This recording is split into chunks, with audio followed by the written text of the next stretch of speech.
இதனாலே கர்த்தருடைய ஆலயத்தில் வந்திருக்கிற உங்கள் யாவருக்கும் நன்றி நான் தெரிவித்துக் கொள்கிறேன். கர்த்தர் அவரை ஆசீர்வதித்து கர்த்தர் உங்களை நடத்துவார். அல்லேலூயா, அல்லேலூயா. கர்த்தருடைய கிருபை இந்த நாள் நம்மோடு கூட இருக்கிறபடினாலே ஆண்டவருக்கு நன்றி செலுத்துகிறேன். வருகிற வாரத்திலே அந்த கிருபைகளை அதிகமாய் தந்து கர்த்தரை நடத்துவாராக.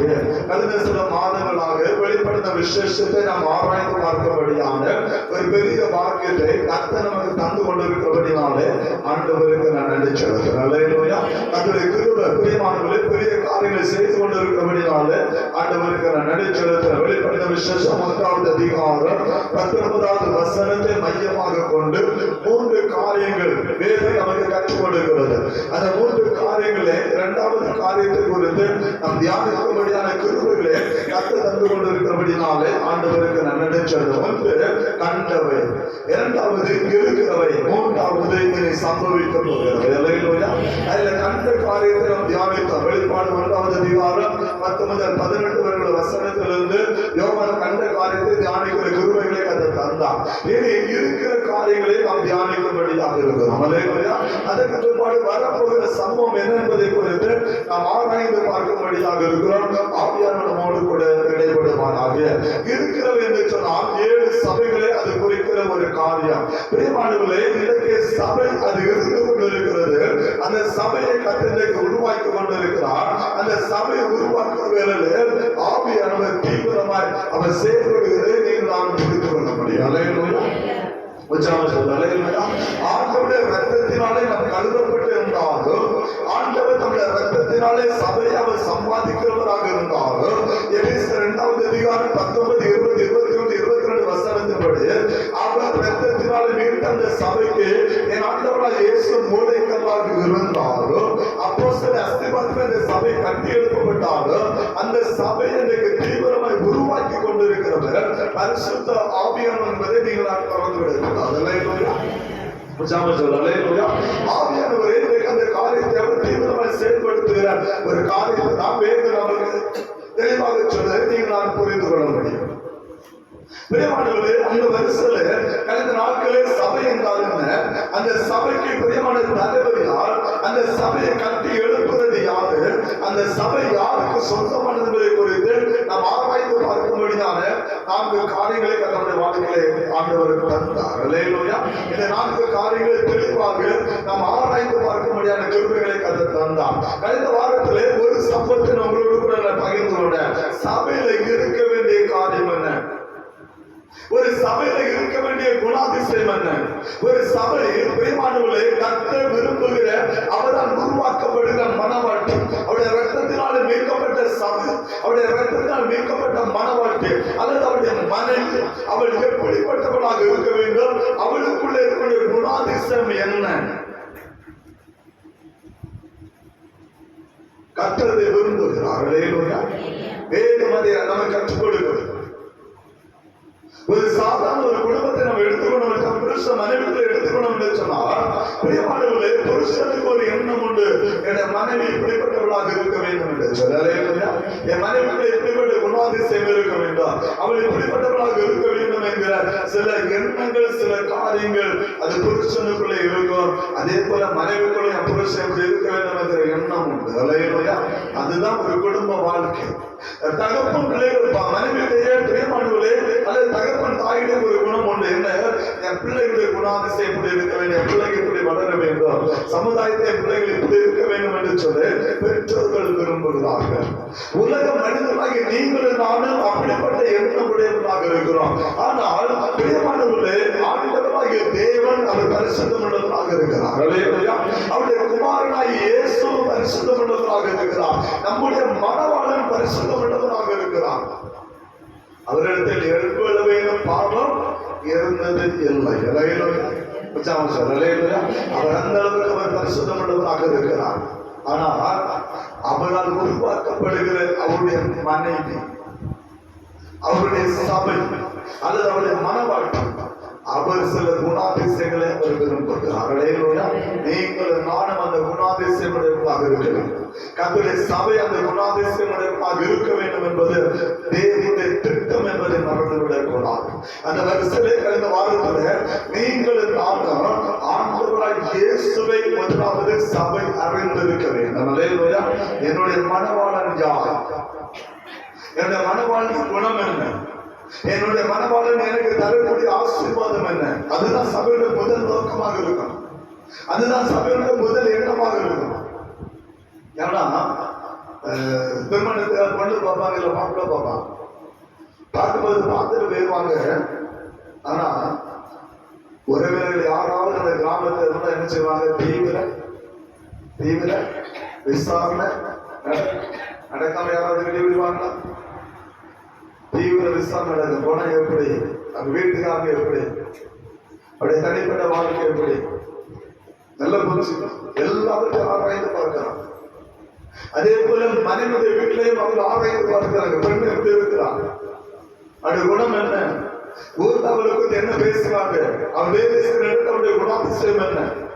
இதெல்லாம் நம்ம ஆராய்ந்து பார்த்து அதுல நமக்கு தெளிவு இருந்தால் மாத்திரமே அந்த திருமணத்தை என்ன செய்கிறோம்? நாம் நடத்துகிறதாக இருக்கிறோம். அல்லேலூயா.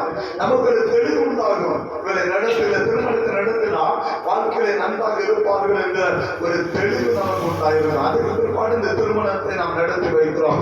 அதே போலதான் என் ஆண்டவராகிய இயேசுவும் என்னுடைய மனவாட்டி இப்படி இருக்க வேண்டும் என்று கர்த்தர் விரும்புகிறார். அல்லேலூயா. என்னுடைய சபை, அது என்னுடைய மனவாட்டி, அது என்னுடைய மனைவி, அது என்னுடைய ரத்தம், என்னுடைய எலும்பின் எலும்புமாக அது இருக்கிறது என்று சொல்லி கர்த்தரை குறித்து தெளிவாக எபேசியர் 5வது அதிகாரம் 3வது வசனம் என்ன சொல்கிறது? எபேசியர் 5:30 என்ன சொல்கிறது? வாசிக்கலாம். நாம் அவருடைய அவயங்களாயும் அவருடைய மாம்சத்திற்கும் அவருடைய எலும்புகளுக்கும் ஒலியவர்களாயும் இருக்கிறோம். அழகாக சொல்லுகிறார். பிரியமானவர்களே, ஆவியானவர் தெளிவாக வச்சிருக்கிறாரு. நீங்களும் நானும் அவருடைய மாம்சத்திற்கும் அவருடைய எலும்புகளுக்கு உரியவர்களாக. அதுதான் சபை. அல்லேலூயா. அல்லேலூயா. அதுதான் சபை. சாதாரணமாக திருமணம் நடக்கும்போது அந்த திருமண காரியத்தை சொல்லுவாங்க, இருவரும் ஒரே மாமிசமா இருப்பார்கள். அல்லேலூயா. இது ஆண்டவர் சொன்ன வார்த்தை. தேவன் இணைத்ததை மனிதன் நினைச்ச விடாது, பிரிக்க கூடாது. ஏன்னா ரெண்டு பேரும் ஒரே மாமிசம், ரெண்டு பேரும் ஒரே மாமிசம், சரீரத்தவர் இணைக்கப்பட்டவர்கள். கர்த்தர் எழுதுகிறார். அதனாலதான் கர்த்தர் மனிதனுடைய எலும்பிலிருந்து மனுஷ கதை உருவாக்கினார். அல்லேலூயா. அப்ப களிமண்ணால் உருவாக்கப்பட்டது யாருதான்? களிமண்ணால் உருவாக்கப்பட்டது யாரு? ஆதாம் மட்டும்தான், ஆண்கள் மட்டும்தான். பெண்கள் எல்லாரும் விழா எலும்பிலிருந்து எடுக்கப்பட்டவர்கள் பெண்கள். அல்லேலூயா. நல்ல புரிஞ்சு. அதான் வேதம் சொல்லுது, அவர்கள் மாம்சத்தை. ஆனா ஏவாளுக்கு ஆதாம் பேரும்போது பேர் போட்டாங்க. என்ன பேர் தெரியுமா? மனுஷன் சொல்லுறதுனால ஒரு வார்த்தை பயன்படுத்தின. என்ன வார்த்தை தெரியுமா? வாசிக்கலாம். ஆதியாகமம் 2வது அதிகாரம் 23வது வசனத்தை வாசிக்கலாம். கர்த்தர் என்ன செய்றாரு? 32 வாசிக்கலாம்.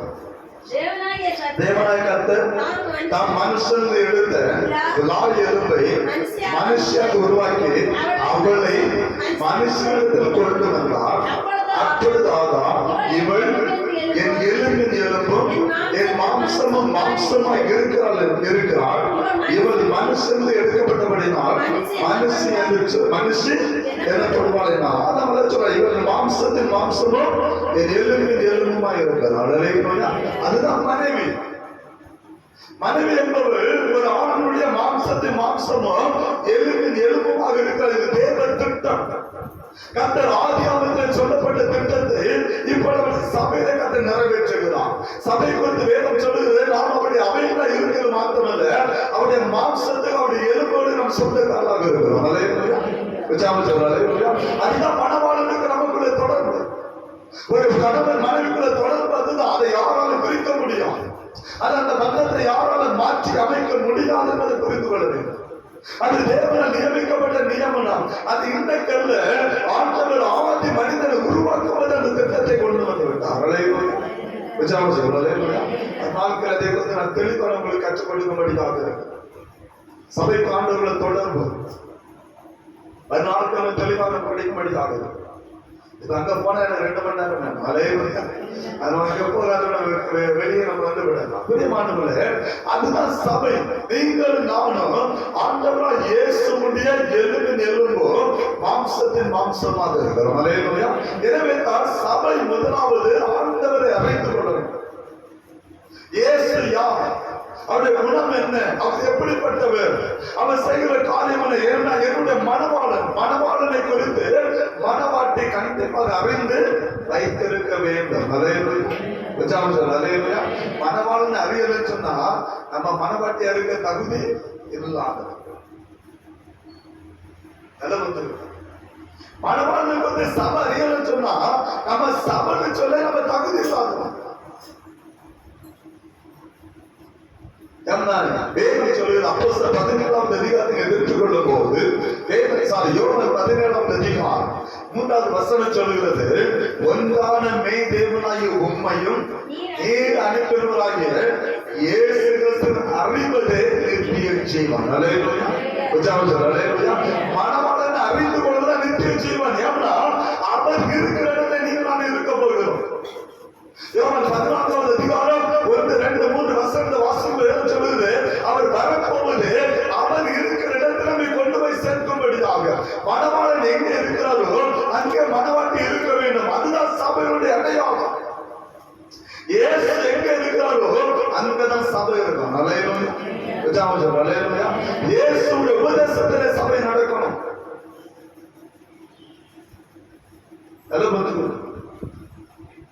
வீட்டுக்காரர் சத்த வீட்டுக்காரர் சொல்றதை கேட்கணும். என்ன செய்யணும்? வீட்டுக்காரர் சொல்றதை கேட்கணும்னா வீட்டுல என்ன நடக்கும்? பிசிக்கல் தரப்பு நடக்கும்.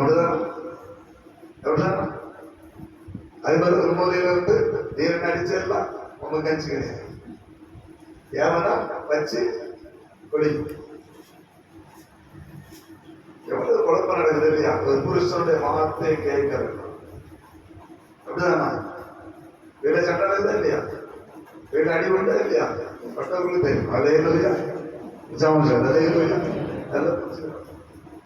அதே போலதான் மணவாண்ட சத்தத்தை கேட்கிறன்னா அவர் அடிச்சு நொறுக்கி கொண்டு வருவார்.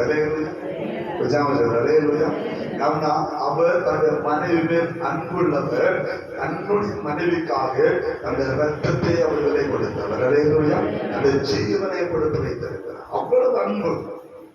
ஆண்டவராகிய இயேசு நம்மில் அவ்வளவு அன்பு, சபையாக நம்மில் அவ்வளவு அன்பு வைத்திருக்கிறார்.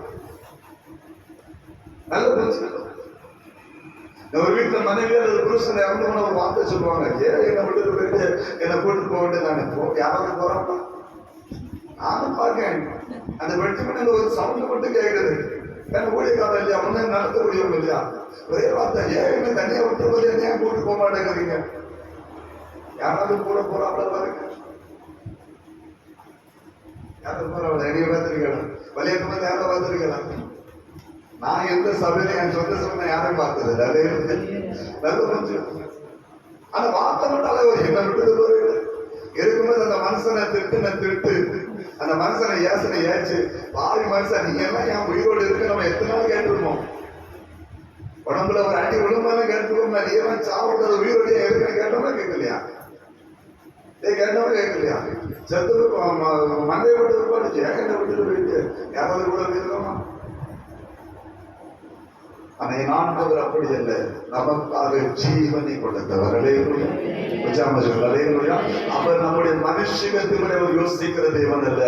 நீங்களும் நானும் அவருடைய மனைவியாக மாறும்படியாக, நீங்களும் நானுடைய மனவாழ்க்கை சபையாக மாறும்படியாக உங்களுக்காக எனக்காக தன்னுடைய ரத்தத்தை அவர் விலை கொடுத்து அவர் விலை கொடுத்து வாங்கி வைத்திருக்கிறார். அதுதான் கர்த்தர் நமக்கு தந்திருக்கிற ஆசீர்வாதம். அதுதான் கர்த்தர் நமக்கு தந்திருக்கிற ஆசீர்வாதம். அந்த சபையில கர்த்தர் சில குணாதிசயங்களை கர்த்தர் எதிர்பார்க்கிறார். சில காரியங்களை கர்த்தர் எதிர்பார்க்கிறவராக இருக்கிறார். அதில் கடந்த வாரத்தில் இயேசுவை அறிகிற அறிவு உங்களுக்கு வேண்டும். அவரை அறிகிற அறிவு வேண்டும் சொன்னால் வேதத்தை நீங்க நன்றாக ஆராய்ந்து அறிகிற பிள்ளைகளாக இருக்கணும். வேதத்தை படிச்சாதான் இயேசு யார் என்பதை நீங்க புரிந்து கொள்ள முடியும். அதுல ரெண்டு பிரிவை நான் சொல்லி தந்தேன். ஒரு சினாப்டிக் காஸ்பல், பிரியமானவர்களே, மத்தேயு, மார்க்கு, லூக்கா 3 புத்தகமும் ஆண்டவராகிய இயேசுவை மனுஷகுமாரனாக நம்ம காண்பித்துக் கொடுக்கிறோம். யோவான் என் ஆண்டவராகிய இயேசுவை தேவகுமாரனாக காட்டிக் கொடுக்கிறோம். இதுதான் ரோமர் புஸ்தகத்தை பவுல் எழுதலாம். என்ன எழுதலாம்? வாசிக்கலாம். ரோமர் புஸ்தகத்தை திருப்பிக் கொள்ளலாம். ரோமர் 1வது அதிகாரம் ரோமர் 1:5 வாசிக்கலாம். மாம்சத்தின்படி தாவீதின் சந்ததியில் பிறந்தவரும் பரிசுத்தமுள்ள ஆவியின்படி தேவனுடைய சுதந்திரந்து மரித்தெழுந்து உயிர்த்தெழுந்ததினாலே பரமாய் ரூபிக்கப்பட்ட தேவகுமாரனாக இருக்கிறார். அல்லேலூயா. ஆண்டவர் 2 குணாதிசயமுடையவராக இருக்கிறார். பவுல் சபைக்கு எழுதுகிறார். ஒன்று, மாம்சத்தின்படி தாவீது மாம்சத்தில் பிறந்தார், அவர் மனுஷகுமாரனாக வெளிப்பட்டார். அல்லேலூயா. தாவீது மாம்சத்தை மனுஷகுமாரனாக வெளிப்பட்டார். ஆனா பரிசுத்த ஆவியினால் அவர் பிறந்தபடினாலே தேவகுமாரனாக இருக்கிறார் என்று சொல்லி பவுல் சபைக்கு தெளிவாக எழுதுகிறார். அவர் மனுஷகுமாரனாகவும் தேவகுமாரனாகவும் என் ஆண்டவராக இயேசு இருந்து கொண்டிருக்கிறார். அல்லேலூயா. இதைத்தான் நம்முடைய ரட்சகருடைய விசுவாச பிரமாணம் 4வது பிரமாணம் நமக்கு கற்றுக் கொடுக்கிறது.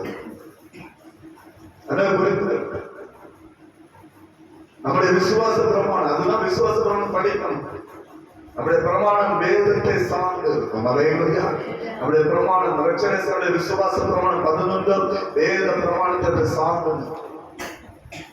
அதனால்தான் இன்னைக்கு நம்முடைய விசுவாச பிரமாணத்தை எத்தனை பேர் குற்றப்படுத்த நினைச்சாங்க, ஒருவனாலும் முடியல. ஒரு ஸ்தாபனத்தால் நினைச்சல முடியல. ஏன்னா அது வேதத்தை அடிப்படையை கொண்டு நம்முடைய ஸ்தாபகத்தால் கொடுக்கப்பட்ட நல்ல ஒரு பிரமாணம்.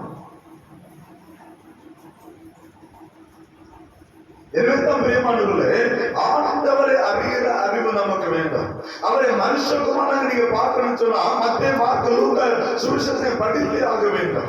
அவர் தேவகுமாரனை பார்க்கணும் சொன்னா யோவான் சுவிசேஷத்தை கண்டிப்பாக படித்தே ஆக வேண்டும். ஒவ்வொரு நாளிகள் அவர் ஆராய்ந்து பார்க்க வேண்டும். இயேசு யார் என்பதை முதலாவது கற்றுக்கொள்ளுங்கள். அல்லேலூயா. பழைய சங்கீத புக்கெல்லாம் கொஞ்சம் ஒதுக்கி வைங்க. அதெல்லாம் கொஞ்சம் ஒதுக்கி வைத்து இயேசு யார் என்பதை நீங்கள் கற்றுக்கொள்ளுங்கள். அதுதான் வேதம் சொல்ல அவரை அறிகிற அறிவு நமக்கு இருக்க வேண்டும் என்பது வேதம் நம்ம கற்றுக் கொடுக்கிற ஒரு மகிமையான ஒரு காரியம். அல்லேலூயா. கடந்த புதன்கிழமை கானான் யாத்திரை குறித்து நான் பேசும்போது ஒரு காரியத்தை நான் சொன்னேன். அது ஒரு சிலர் வந்தாங்க. இந்த வெளிப்பாடை அடிப்படையாக கொண்டு சற்று அதை விளக்கமாக கடந்த வாரத்தில் உள்ளதல்ல, அது ரட்சிப்புடைய 3 தன்மை நான் சொன்னேன். அந்த காரியம் அல்ல, இன்னொரு காரியத்தை நான் உங்களுக்கு கற்றுக் கொடுத்து சபை எப்படி இருக்க வேண்டும் என்பதை குறித்து நீங்கள் அறிந்து செல்லும்படியாக அன்போடு நான் கேட்டுக்கொள்கிறேன். கர்த்தர் அவரை ஆசீர்வதித்து நடத்துவார். அல்லேலூயா. பிரியமானவர்களே, ஆண்டவராகிய தேவன் 430 ஆண்டுகள் அடிமைத்தனத்தில் இருந்தாங்க. இஸ்ரவேல் ஜனங்களை அவர் விடுவிக்க அவர் சித்தமுள்ளவராக இருந்தார். ஆண்டவர் பிரியமானவர்களே அந்த ஜனத்துக்கு ஒரு ஆசீர்வாதத்தை கத்த வைத்திருந்தார். என்ன ஆசீர்வாதம் தெரியுமா? கானான் தேசம். அல்லேலூயா. ஆண்டவர் கானான் தேசம் என்கிற ஒரு ஆசீர்வாதத்தை அந்த ஜனத்துக்கு முன்பாக வைத்திருக்கிறார். ஆண்டவர் சொன்னார், எகிப்திலிருந்து நான் விடுதலையாக்கி உங்களை பாலும் தேவன் ஓடுகிற அந்த செழிப்பான தேசமாக கானான் தேசத்துக்கு நான் உங்களை கொண்டு சேர்த்தேன் என்பது கர்த்தர் கொடுத்த மகிமையான ஒரு வாக்குத்தத்தம். அல்லேலூயா. அதுக்கு முன்னாடி கர்த்தர் சொல்லுகிறாரு, ஆண்டவர் சொன்ன வார்த்தை, கானான் எகிப்திலிருந்து நான் உங்களை விடுதலையாக்கு, எகிப்தின் அடிமைத்தனத்தை நான் உங்களை விடுதலையாக்கி உங்களை கானானுக்கு நேராக கொண்டு போவேன் என்று கர்த்தர் சொன்னார். அதுதான் சபை. அதுதான் சபை. அப்போஸ்தலர் நடவடிக்கைகளை வேதம் நம்ம கற்றுக் கொடுக்கும் போது ஒரு காரியத்தை நம்ம அறிந்து கொள்ள முடியும். அப்போஸ்தலர் நடவடிக்கைகளை நாம் தெரிந்து கொள்ளும் போது வேதம் நம்ம கற்றுக் கொடுக்கிறது, அந்த எகிப்திலிருந்து புறப்பட்டது தேவ சபை என்று சொல்லி வேதாகம் நம்ம காண்பித்துக் கொடுக்கிற நீங்கள் நாம் அறிந்து கொள்ள முடியும். பிரியமானவர்களே, அதுதான் வசனம் மாத்திரமல்ல, அதுதான் நமக்கு கொடுக்கப்பட்ட ஒரு காரியம். வாசிக்கலாம். அப்போஸ்தலர் 7வது அதிகாரம் 32வது வசனத்தை வாசிக்கலாம். அப்போஸ்தலர் 7:38. சீனாய் மலையில் தன்னுடனே பேசின தூதனோடும் நம்முடைய பிதாக்களோடும் கூட வனாந்தரத்திலே சபைக்குள் இருந்தவனும் நமக்கு கொடுக்கும்படி ஜீவ வாக்கியங்களை பெற்றுக் கொண்டவனும் இவனே. அல்லேலூயா. அல்லேலூயா. எங்க சபைக்குள்ள இருந்தா? வனாந்தரத்திலே சபைக்குள் இருந்தவன். யாரு? மோசே குறித்து வேதம் சொல்லுகிறது. அல்லேலூயா. வனாந்தரத்திலே சபைக்குள் இருந்தவன். அப்போ நல்ல புரிஞ்சுக்கணும், ஆதி திருச்சபை கர்த்தர் உருவாக்குற ஒரு இடம் எகிப்து தேசம் என்று மறந்து விடக்கூடாது. யாத்திரை 12வது அதிகாரத்துல ஆட்டுக்குட்டான ரத்தத்தினால் மீட்கப்பட்ட ஜனமாய் அந்த ஜனம் புறப்படும்படியாக இருக்கிறது. ஆனா அந்த ஜனம் ஆசீர்வதிக்கப்படும்படியாக இருக்கிறது. ஆனால் தேவனுடைய திட்டம் வேறு. ஆனனை தருவேன் என்பது வாக்கு தத்தம், ஆனா தேவனுடைய திட்டம் வேறு. அந்த ஜனத்தை கர்த்தர் விடுதலையாக்க காரணம் என்ன? ஏன் ஆண்டவர் எகிப்து தேசத்தை அவளை கொண்டு போக விரும்பினார்? யாத்திராகமம் 8வது அதிகாரம் 1வது வசனத்தை வாசிக்கிறோம். அப்பொழுது கர்த்தர் மோசேயை நோக்கி, நீ பார்வோனிடத்தில் போ, எனக்கு ஆராதனை செய்யும்படி என் ஜனத்தை. அப்ப ஆண்டவர் எதுக்காக கொண்டு போறாரு? அந்த ஜனத்தினுடைய கர்த்தருடைய நோக்கம் என்ன? ஜனங்கள் என்ன செய்யணும்? கர்த்தரை ஆராதிக்கதான் எகிப்திலிருந்து கொண்டு போறாரு. கர்த்தருக்கு சபையை உருவாக்குறதுன்னா சபையோட நோக்கம் என்ன? கர்த்தரை ஆராதிப்பதான் சபையோட நோக்கம். ஒரு பாட்டு அழகா பாடும். ஆராதிக்க வந்தோம், அன்பு கூற வந்தோம், யெகோவா தேவனையே துதித்திட வந்தோம், தொழுதிட வந்தோம், தூயவரே சோதரியே. ஆராதிக்க வந்தோம், அன்பு கூற வந்தோம், யெகோவா தேவனையே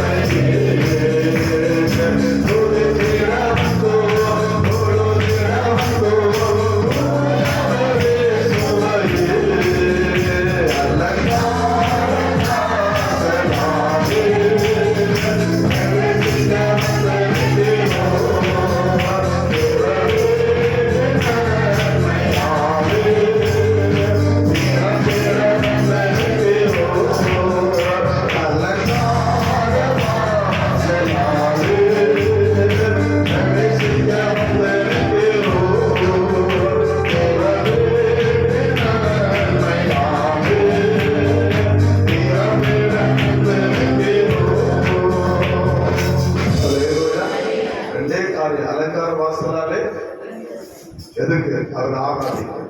அடுத்தது தேவ வீட்டின் நன்மையாலே மரங்கள் ஆசீர்வாதத்துக்காக. அல்லேலூயா.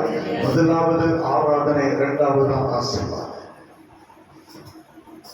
நம்ம கேட்கிறதெல்லாம் ஆசீர்வாதத்தை கேட்டு இருக்கிறோம், கர்த்தர் ஆராதிக்க மாட்டோம். ஆனா தேவனுடைய நோக்கம் என்ன? தேவ திட்டம் என்ன? கானானை தருவேன் என்பது அவர் கொடுத்த வாக்கு தத்தம். அந்த வாக்கு தத்தத்தை ஆபிரகாமுடைய காலத்தை கர்த்தர் நிறைவேற்றி விட்டார். ஆபிரகாமுக்கு கானானை காணப்பட கிருபைகளை கர்த்தர் கொடுத்தார். அந்த கானானை ஈசாக்கு ருசி பார்த்தான். அந்த கானானிலே யாக்கோபு அங்கே வாசம் பண்ணினார். இஸ்ரவேல் ஜனங்கள் எல்லாரும் கானானிலே வாசம் பண்ணினார்கள்.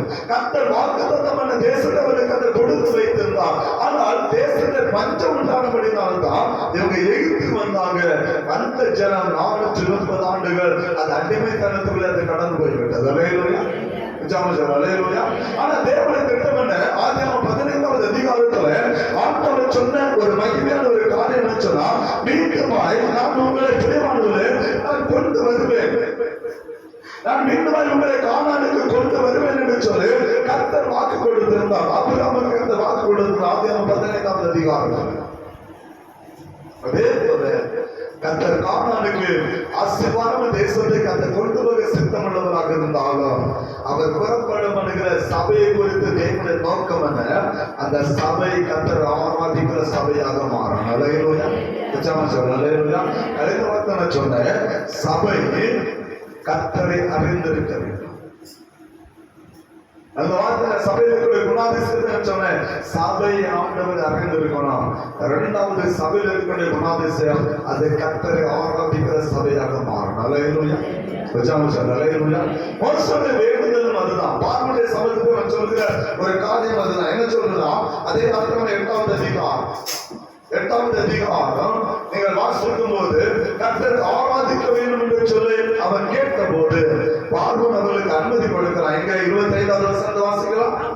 அப்பொழுது பார்வோன் மோசேயை ஆரோனை அழைப்பித்து, நீங்கள் போய் உங்கள் தேவனுக்கு தேசத்திற்கான பலிபீடங்கள் என்றால் அதற்கு மோசே அப்படி செய்யக்கூடாது, எங்கள் தேவனாய் கர்த்தருக்கு நாங்கள் எகிப்தினுடைய அருவருப்பை பலிபீடத்தில் இருக்குமே, எகிப்தினுடைய அருவருப்பை நாங்கள் அவர்கள் கண்களுக்கு முன்னாக பலியிட்டால் எங்களை கல்லதிப்பார்கள் அல்லவா. கர்த்தரை ஆராதிக்க வேண்டும் என்பது பிரியமானவர்களே இஸ்ரவேல் ஜனங்களுக்கு தேவ திட்டம். இடத்தில் போய் சொன்ன ஒரே ஒரு காரியம், எங்கள் ஆண்டவருக்கு பலி செலுத்தும்படியாக என் ஜனத்தை அனுப்பிவிடு. ஆண்டவர் சொன்ன காரியம் தான், என் ஜனத்தை ஆராதனை செய்ய அனுப்பிவிடு என்று சொல்லி பார்வனிடத்தில் பேசுங்கள். மோசே அதைத்தான் பார்வனிடத்தில் பேசுகிறான். ஆனா 4 தந்திரங்களை செயல்படுத்தணும். 4 தந்திரங்களுக்கு எடுபடுன்னு சொன்ன உடனே பஞ்சமாய் செயல்பட ஆரம்பித்தான். என்ன சொன்னா, உங்களுக்கு பலிதானம் செலுத்தணும், நீங்க ஆராதனை செலுத்தணும், அதே செய்து ஆராதனை பண்ணுங்க, தப்பு இல்லையா? அப்படிதானா? நோக்க ஆராதனை தானே, வேலை கொடுக்கலாமே இல்லையா? இதே பார்வை இடம் தானே இல்லையா? ஆராதிங்க, என்ன தப்பு? ஒரு தப்பு இல்லை. கர்த்தர் ஆராதிங்க, தேசத்தை ஆராதிங்க. திட்டத்தை நன்றாக புரிந்து கொள்ளுங்க. தந்திரமாய் செயல்படக்கூடாது. அதுதான் இன்னைக்கு சபையை அவன் அப்படியே தந்திரமாய் வைச்சிருக்கிறான். நம்ம என்ன செய்யறோம்? கர்த்தர் ஆராதிக்கிறோம், நல்ல ஜெபம் பண்றோம், நல்ல பாட்டு பாடுறோம், பிரியமான நல்ல வேதம் வாசிக்கிறோம், போட்டி போட்டு வாசிக்கிறோம், ரொம்ப நல்லது, பிரியமான எல்லாத்தையும் அறிந்திருக்கிறோம், எல்லாம் இருக்குது. ஆனா எகிப்தை விட்டு வெளியே வந்திருக்கிறோம் என்பதுதான் கேள்வி. அதான் மோசே சொல்லுவான், எகிப்து தேசத்தை நாங்க என்ன பலி செலுத்த போலாம். அடுத்த வசனம் சொல்ல பாருங்க, 3 காரியத்தை வெளிப்படுத்தலாம். ஒன்று, நாங்க வனாந்தரத்துக்கு போனோம். ஒன்று, நாங்க எங்க போனோம்? வனாந்தரத்துக்கு போனோம். 2வது 3 நாள் பிரயாணம் பண்ண. 3வது பலி செலுத்தணும். ஆராதத்தின் நோக்கம் தான் வனாந்தரத்திற்கு போகணும், எகிப்தில் இருக்கக்கூடாது. அது 3 நாள் பிரயாணம் பண்ண. எகிப்தில வாடகை எங்களுக்கு இருக்கக்கூடாது. அதுக்கு பிற்பாடுதான் கர்த்தருக்கு பாரு. இந்த வனாந்தரமான கடந்த நாட்களே அந்த 3 நாள் பிரயாணத்தை முதல் நாள் பிரயாணத்தை கடந்த முதல் நாள் அவங்களுக்கு சொல்லியிருந்தேன். வனாந்தரத்துக்கு நினைச்சல நான் பேசுறேன். அந்த வனாந்தர வாழ்க்கை நமக்கு வேணும். எகிப்தை விட்டு வெளியே வரணும், இந்த உலகத்தை விட்டு வெளியே வரணும். உலகத்துடைய கிரியைகள் நமக்குள்ள இருக்க கூடாது என்பதை நீங்கள் முதலாவது புரிந்து கொள்ள வேண்டும். ஆண்டவர் எகிப்தை விட்டு அவரை வெளியே கொண்டு வர விரும்பினார். கர்த்தருக்கு எகிப்தில் ஆராதனை செலுத்தக்கூடாது. எகிப்துடைய குணாதிசயங்களோடு கர்த்தருக்கு ஆராதனை செலுத்த வேதம் சொல்லாத. கர்த்தருக்கு அருவருப்பான காரியம். கர்த்தர் அப்படிப்பட்ட ஆராதனை கர்த்தர் பிரியப்படுகிற தேவன் அல்ல. இயேசு உபதேசமா சொல்லுவது சொன்னா, தன்னுடைய உதடுகளால் என்ன கனம் பண்றாங்க, இருதயத்தில் எனக்கு தூரமா இருக்கிறார்கள். இன்றைக்கு அதுதான் சபை சொல்லுவது. என்ன சொல்றோம்? சபை கூடுவது கூடி வருகிறோம், உதடுகளாலே கர்த்தரை கனம் பண்ணுகிறோம். ஆனா எங்க உள்ளம் எங்க இருக்கிறது? எங்க உலகத்தில் இருக்குதா? உலகத்தோடு வெளியே வந்துட்டான். கர்த்தர் விரும்புகிற காரியமே எகிப்தை விட்டு நீங்க வெளியே வர வேண்டும். உலகத்தோடு வெளியே நினைச்சோம் வரணும். அதுதான் சபை. சபைக்குள்ள இருக்க குணாதிசயம் உலகம் சபைக்குள்ள என்ன சொல்லி இருக்க ஓடாம். ஆனா இன்னைக்கு பாத்தீங்கன்னா, ஆதி திருச்சபை நீங்க பாத்தீங்கன்னா, உலகத்துக்குள்ளதான் சபை இருந்துச்சு, ஆனா சபைக்குள்ள உலகம் இல்லை. உலகத்துக்குள்ளதான் சபை இருந்துச்சு, ஆனா சபைக்குள்ள உலகம் இல்லை.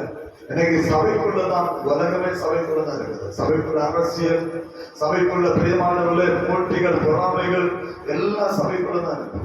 உலகமே தான் இருக்குது. சபைக்குள்ள சபையானது உலகத்தால் கரை விட்டு போனது. கர்த்தர் நீங்க வெளியே வர வேண்டும் என்று சொல்லி கர்த்தர் விரும்புகிறார்களே. கர்த்தரை ஆராதிக்கிற ஜனம் உலகத்தை விட்டு வெளியே வரணும். சபையை விட்டு உலகம் வெளியே போகும்.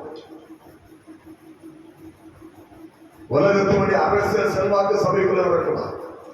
போட்டி பொறாமை எல்லாம் சபைக்குள்ளதான் இருக்கு. பஞ்சம், சூது எல்லாம் சபைக்குள்ளதான் இருக்கு. யோசித்து கர்த்தர் விரும்புகிற சபையை பாழாய் இருக்கிறது. எகிப்தை போல இன்னைக்கு அடிமைத்தனத்துக்குள்ள இருக்கிறது. மனிதனுடைய சட்டங்கள் இன்னைக்கு சபைக்குள்ள வந்து மனிதனை அழித்துக் கொண்டிருக்கிற ஒரு காரியம். வேத சட்டம் எல்லாம் சபை விட்டு வெளியே போய்விட்டது. கர்த்தர் உபதேச சபை விட்டு போய்விட்டது. கர்த்தருடைய ஆளுகை சபை விட்டு போய்விட்டது. சபை இன்னைக்கு பிரியமான உலகத்தினாலே இன்னைக்கு பிரியமான சபை சீரழிந்து கொண்டிருக்கிற ஒரு நிலைமைக்குள்ள நாம் இருக்கிறோம். எப்படி இஸ்ரவேல் ஜனங்கள் பிரியமானவர்களே எகிப்து தேசத்திலே அகப்பட்டு அந்த அடிமைத்தனத்துக்குள்ள எப்படி சின்ன பின்னமாய் நெருக்கப்பட்டு ஒடுக்கப்பட்டு கண்ணீர் வெடித்துக் கொண்டிருந்தாங்களோ, இன்றைக்கு சபை அப்படிதான் இருக்கிறது. கர்த்தர் சொல்லுகிற ஆசீர்வாதத்தை நம்ம என்ன செய்யல? கர்த்தர் சொல்லுகிற ஆசீர்வாதத்தை என்ன செய்யல? பெற்றுக்கொள்ள. கர்த்தருடைய ஆசீர்வாதம் என்ன? கானான் தேசம். அல்லேலூயா. கர்த்தருடைய ஆசீர்வாதம் என்ன? கானான் தேசம். கானான் தேசத்துக்கு முன்னால என்ன? ஆராதனை. அல்லேலூயா. கர்த்தருக்குரிய ஆராதனை. எழுத்தோட்டு வெளியே வரணும்.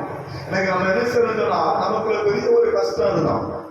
அநேகருடைய எண்ணங்கள் அதுதான். பிரியமானவர்கள, ஏதோ நான் வேலை செய்யறேன், எனக்கு வருமானம் வருது, எனக்கு இது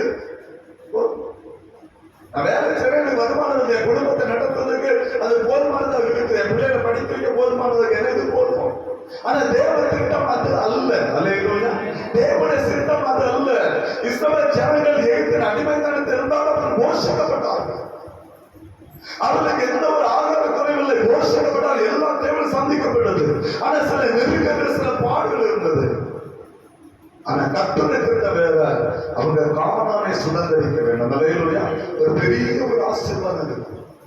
இன்னைக்கு நம்ம என்னன்னா, இந்த பெரிய ஆசீர்வாதத்தை பத்தி நம்ம பிரயாணம் பண்ணல, இருக்கிறத வச்சு போதும் நினைச்சோம். நம்ம இருக்கிறோம். அதனால நீ உலகத்தோட இருந்து உலகத்தோட வாழ்ந்து கர்த்தரை ஆராதித்து கொண்டிருக்கோம். ஆண்டவர் தேவையில்லை. எகிப்தை விட்டு வெளியே வர மனம் இல்லை. உலகத்துக்கு வெளியே வர மனம் இல்லை. உலகத்துக்கு வெளியே வந்தா நமக்கு கிடைக்கும் ஆசீர்வாதம் என்ன தெரியுமா? நல்லா புரிஞ்சுக்கணும். கர்த்தர் அந்த சபையை அப்படிதான் நடத்த விரும்புகிறார். எகிப்தில இருக்கிறது வரையிலும் பார்வன் தான் அவங்களுக்கு தலைவன். நல்லா புரிஞ்சுக்கிறான், தெளிவா புரிஞ்சுக்கிறான். எகிப்தில இந்த 430 ஆண்டுகள் பார்வோன் தான் அவங்களுக்கு தலைவனாக இருந்தார். பார்வோனுடைய அந்த ஆட்சியின் கீழே அவர்கள் அடிமைப்பட்டு இருந்தார்கள்.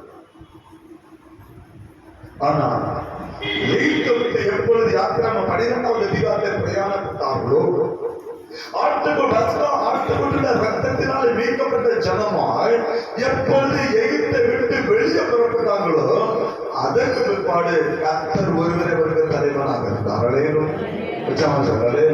எவ்வளவு பெரிய பாக்கியம் பார்த்தீங்களா? எவ்வளவு பெரிய பாக்கியம் பார்த்தீங்களா? எகிப்தில் இருக்கும்போது கர்த்தர் தலைவனாக இருக்க முடியல. கர்த்தர் ஜனத்தை நடத்த முடியல. அவர்கள் எகிப்தை விட்டு வர வேண்டும் என்ற தேவ திட்டம். அவர்கள் பார்வோனுடைய கீழே அடிமைகளாக இருந்தார்கள். பார்வோன் அவர்களுக்கு தலைவனாக இருந்து அடிமைப்படுத்தி ஒடுக்கிறவனாய் அவருடைய ஆசீர்வாதத்தை தடை செய்து கொண்டிருந்தான். ஆனா எகிப்தை விட்டு எப்ப வெளியே வந்தாங்களோ, எகிப்தை விட்டு எப்பொழுது புறப்பட பண்ணாங்களோ, அன்றைக்கு ஆண்டவர் அவருக்கு தலைவனாக இருந்தார். அல்லேலூயா. அதுதான் அவருக்கு கிடைத்த முதல் ஆசீர்வாதம். கானானுக்கு முன்னவர்களுக்கு கிடைத்த ஆசீர்வாதம் என்ன? கர்த்தர் ஒருவர் அவருக்கு தலைவனாக இருந்தார். அல்லேலூயா. இன்னைக்கு சபைக்கு அவர் ஒருவரே தலையாக இருந்து கொண்டிருக்கிறார். அல்லேலூயா. அந்த சபை உலகத்தோடு வெளியே என்ன செய்யணும்? உலகத்தோடு என்ன செய்யணும்? வெளியே வரணும். உலகத்தோடு இருக்கிறவங்க விசுவாசத்தோடு தலைவனாக இருப்பான். உலகத்தோடைய பிரியமானவர்களே, உலகத்துடைய தொடர்பு வைத்து, உலகத்துடைய பாவம் பழக்க வழக்குகளை தொடர்பு வைத்து ஆண்டவர்களுடைய தொடர்புன்னு சொன்னா விசுவாசுக்கு தான் நீங்க அடிமையாக விசுவாசம் உங்களுக்கு தலைவனாக இருப்பான். எப்பொழுது நீங்க உலகத்தோடு வெளியே வாரீங்களோ, எப்பொழுது எகிப்தை விட்டு வெளியே வாரீங்களோ, எப்பொழுது உலகத்துடைய சகல கிரியைகளையும் அழித்து விட்டு என் ஆண்டவருக்காக வெளியே வாரீங்களோ, அப்பொழுது கர்த்தர் உங்களுக்கு தலைவனாக இருப்பார். அல்லேலூயா. அதுதான் சபை. சபைக்கும் உலகத்துக்கும் சம்பந்தமே கிடையாது.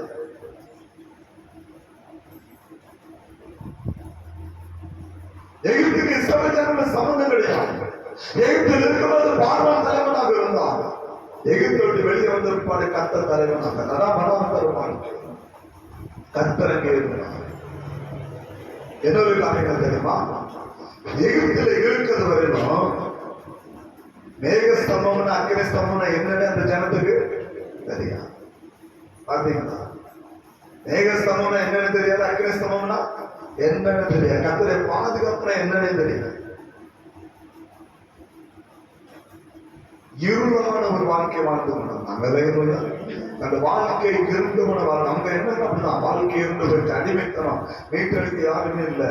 இருளான ஒரு வாழ்க்கை. வாழ்க்கையில சந்தோஷம் இல்லை, தூக்குனா நிம்மதி இல்லை, பகல் எழுப்புனா அடிமைத்தனம், நைட்டு தூக்குனா தூக்கத்தை கொடுத்து அந்த எண்ணமே அவங்களுக்கு கிடையாது. அவ்வளவு வேதனைப்பட்டாங்க. அவ்வளவு இருளான ஒரு வாழ்க்கையை இருந்து வாழ்ந்து கொண்டிருந்தாங்க.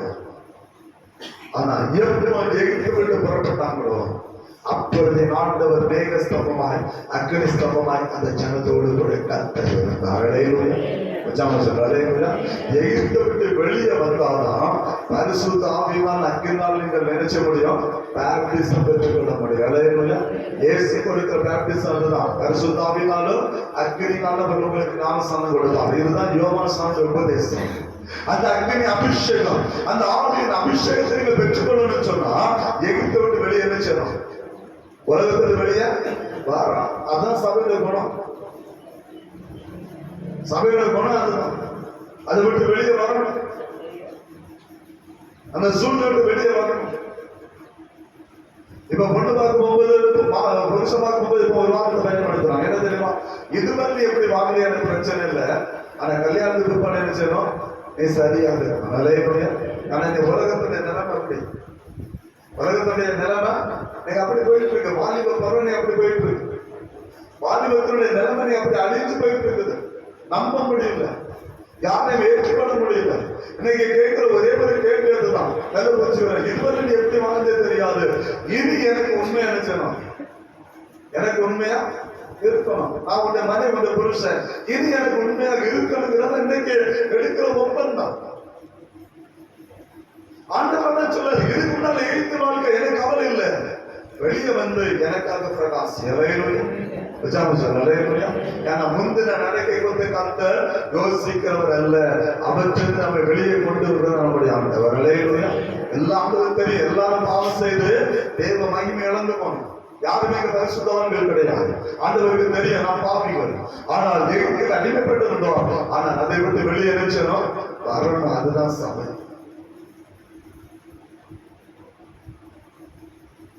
அதை குறித்த வேதம் நமக்கு சொல்லுகிறது.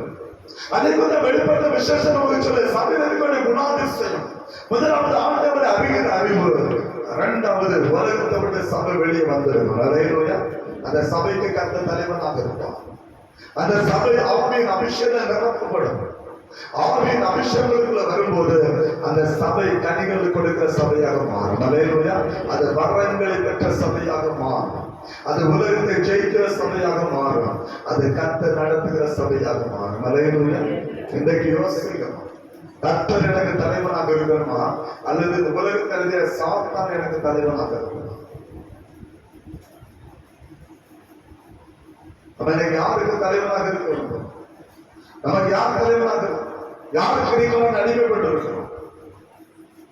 வேதம் சொல்ல நீங்கள் கிரகித்துக் கொள்ளப்பட்ட ஜனம் என் ஆண்டவருக்கு அடிமைகளாக மட்டும்தான் இருக்கும். உலகத்துக்கு அடிமைகளாக அல்ல. உலகத்துக்கு பிரித்தெடுக்கப்பட்ட வாக்கியம் வேணும். உலகத்துடைய குணாதிசயம் நமக்குள்ள இருக்கக்கூடாது. மாம்சத்தை கிரை நமக்குள்ள இருக்கக்கூடாது.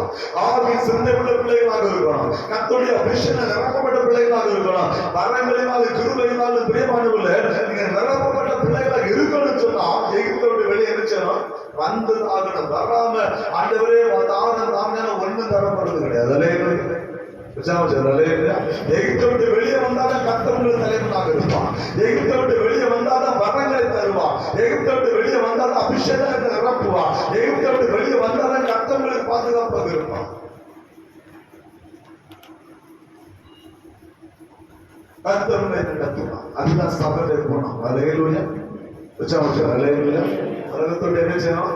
வெளியே வரணும். அதான் கர்த்தர் சபையில எதிர்பார்க்கிற குணாதிசயம். அதுக்காக ஒவ்வொரு நாளும் தேவ சமூகத்தில் ஜெபிக்கிற பிள்ளைகளாக இருக்கணும். ஆண்டவரே, உலகம் எனக்குள்ள இருக்கக்கூடாது, என்னை விட்டு உலகம் வெளியே முச்சத்து இருக்கணும். எல்லாம் தெரியும். உலகம், மாமிசம், பிசாசு, இந்த மூன்றுதான் கர்த்தருக்கு விரோதமாய் செயல்படுவதே காரணம். உலகம், மாமிசம், இந்த மூணு நமக்குள்ள இருக்கக்கூடாது.